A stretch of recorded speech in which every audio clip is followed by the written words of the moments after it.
அன்பு நட்புகளுக்கு இனிய வணக்கம். இன்றைய திருக்குறள் மின்பொருளும் அதிகாரம் வான் சிறப்பு குறள் எண் 15. கெடுப்பதுவும் கெட்டார்க்குச் சார்வாய் மற்றாங்கே எடுப்பதுவும் எல்லாம் மழை. உலகத்தை அழிப்பதும் மீண்டும் அழித்தவர்களுக்கு ஆதரவாய் கொடுப்பதும் எல்லாம் மழை. Rain is the one which does destruction and also gives support for the resurrection to the people who were destroyed. என் துடிப்பா, அழிப்பதும் ஆக்குவதும் செய்வது மழைக்கடவுள். அழிப்பதும் ஆக்குவதும் செய்வது மழைக்கடவுள். இதற்கு கவிப்பேரசு அவர்கள் உரை, பெய்யாது கழிந்து அல்லது மிகுதியாய் பொழிந்து உலகத்தார்க்கு கேடு செய்வதும், அப்படி கெட்டு துடிப்பார்க்கு அன்பு செய்து துன்பத்தினின்று மீட்டெடுப்பதும் என எல்லாமாய் இருப்பது மழையாகும் என்று அவர் சொல்லுகிறார். அப்ப மழைக்கு ரெண்டு விதமான வேலைகள் உண்டு. ஒன்னு கொடுப்பது, இன்னொன்னு கெடுப்பது. இப்ப தேர்தல் முடிஞ்சிருச்சு. எந்தெந்த கட்சிகள் இன்னொரு கட்சிகளுடைய வெற்றியை கெடுத்தனவோ அந்த கட்சிகள் கெடுத்த கட்சிகளுக்கே ஆதரவு கொடுக்கின்றன. மழை மாதிரி ஆயிட்டாங்கன்னு நினைக்கிறேன் எல்லாருமே. அது மழையை வள்ளுவர் அப்படி சொல்றாரு. புயல் வெள்ளம் அடிக்குது, பிச்சு தூக்குது, ஊரெல்லாம் வெள்ள காடு, வீட்டுக்குள்ளாம் வெள்ளம், பாம்பு பள்ளி நண்டு எல்லாம் உள்ள வருது, தேடெல்லாம் பூரா எல்லாம். சுனாமி அடிக்குது, தண்ணி கடல் தண்ணி உள்ள வந்து இறங்குது. இப்படி கெடுக்கிறதும் மழைதான். இன்னொன்னு என்ன மழை கெடுக்கும்? வராமையே கெட்டு போகும். வந்தும் கெடும், வராமையும் கெட்டு போகும். இப்படி கெடுக்கிறது.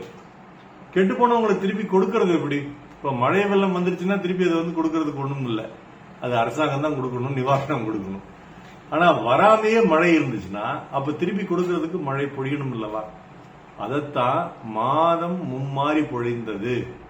அந்த காலத்தில் விட்டு விட்டு பொழிந்தது, சரியான அளவு பொழிந்தது. பொழிந்த நீர் சரியாக சேமிக்கப்பட்டது, சரியாக அது பயன்படுத்தப்பட்டது. உழவு தொழிலுக்கும் பயன்படுத்தப்பட்டது, குடிநீராகவும் பயன்படுத்தப்பட்டது, ஆடு மாடுகளுக்கும் பயன்பட்டது. அந்த மழை நீரை தேக்கி வைப்பதற்காகத்தான் குளம், கொட்டைகள், ஏரிகள், கிணறுகள், மண் சுரண்டப்படாத ஆறுகள் இப்படி எல்லாம் இருந்தன. ஆனா இன்னைக்கு எல்லாமே மாறி போச்சு. குளம், குட்டை, ஏரி எல்லாம் பிளாட் போட்டு வித்தாச்சு, அங்க ஏர்போர்ட் வந்தாச்சு. ஆற்றில் இருக்கிற மணல்லாம் சுரண்டியாச்சு. அங்க ஆற்றுல தண்ணி வரல, வந்தா ஊருக்குள்ள போகுது. ஆறுக்கு எங்க போறது பாதைன்னு தெரியாம ஊருக்குள்ள பூந்து வருது. ஏன்னா அவனுடைய பாதை அடைக்கப்பட்டிருக்குது. இப்படிப்பட்ட சூழ்நிலையை கொடுத்தவர்கள் யார்? இந்த கிரேட் மக்கள். அடுத்தது அதுக்கு அரசன் துணை. அரசுனா மக்கள், மக்கள்னா அரசு, எல்லாம் ஒண்ணுதானே. அடுத்தது மழையே பொழியாம இருக்குது. ஏன் பொழியாம இருக்குது? மரத்தெல்லாம் வெட்டியாச்சு, 8 வெளிச்சாலை போட்டாச்சு. ஆனா ஓரத்துல மரம் நடவே இல்லை. பசுமை தாயகம்னு பேசுறோம், பசுமை ஊர்னு பேசுறோம். ஆனா அந்த பசுமை கண்ணு கெட்டினது வரைக்கும் தெரியவே இல்லை. நான் ஒரு கவிதை எழுதினேன். நிழற்சாலையில் நடந்தேன், கட்டிடங்களில் நிழலில் வியர்வையை துடைத்தபடி என்று எழுதியிருந்தேன். என்ன பொருள்னா, அவன்யூ என்றால் நிலச்சாலை. எதுக்கு அதுக்கு அவன்யூன்னு பேர் வந்ததுன்னா, 2 பக்கம் மரம் இருக்கும். அந்த மரத்தின் நடுவில் நம்ம நடந்து போவோம். அந்த காலத்தில் நம்ம ஊருக்குள்ள போகும்போதெல்லாம் பாத்தீங்கன்னா மரங்கள்லாம் இப்படி வரிசையா நமக்கு அந்த தோரணம் கட்ட மாதிரி இருக்கும். நம்ம கார்லயோ அல்லது பஸ்லயோ போகும்போது ரசிச்சுக்கிட்டே போவோம். நம்ம சுற்றிலும் அப்படியே நிலங்கள்ல தோப்பா இருக்கும் அல்லது நெல் பயிர்களா இருக்கும். இன்னைக்கு ஒண்ணுமே காணா. சாலைக்கு ஓரமும் வறண்டு இருக்குது, விளைநிலங்களும் வறண்டு இருக்குது. இப்படிப்பட்ட வறட்சி ஏற்படுத்துறதுக்கு என்ன காரணம்? மரத்தை எல்லாம் வெட்டி போட்டோம். மரத்தை வெட்டினா எப்படி வானம் மழை கொடுக்கும்? அதுக்கும் தி கிரேட் மனிதன் தான் காரணம். அப்போ மழை பெய்து கெடுக்கிறதுக்கும் பெய்யாமல் கெடுக்கிறதுக்கும் ரெண்டுக்குமே மனிதன் தான் காரணம். அதனாலதான் இந்த எல் நீனோ எஃபெக்ட். இது பத்தாவதுக்கு ஓசோன்ல வேற ஓட்டை போட்டு விட்டோம். அது கண்ட நேரத்துக்கு மழை பெய்யுது, கண்ட நேரத்துக்கு வெயில் அடிக்குது. வெயில்லாம் 40 டிகிரிக்கு போகுது, சர்வசாதாரணமா போகுது. என்ன தொடச்சாலும் குளிச்சாலும் வேர்வை கொட்டிக்கிட்டே இருக்குது.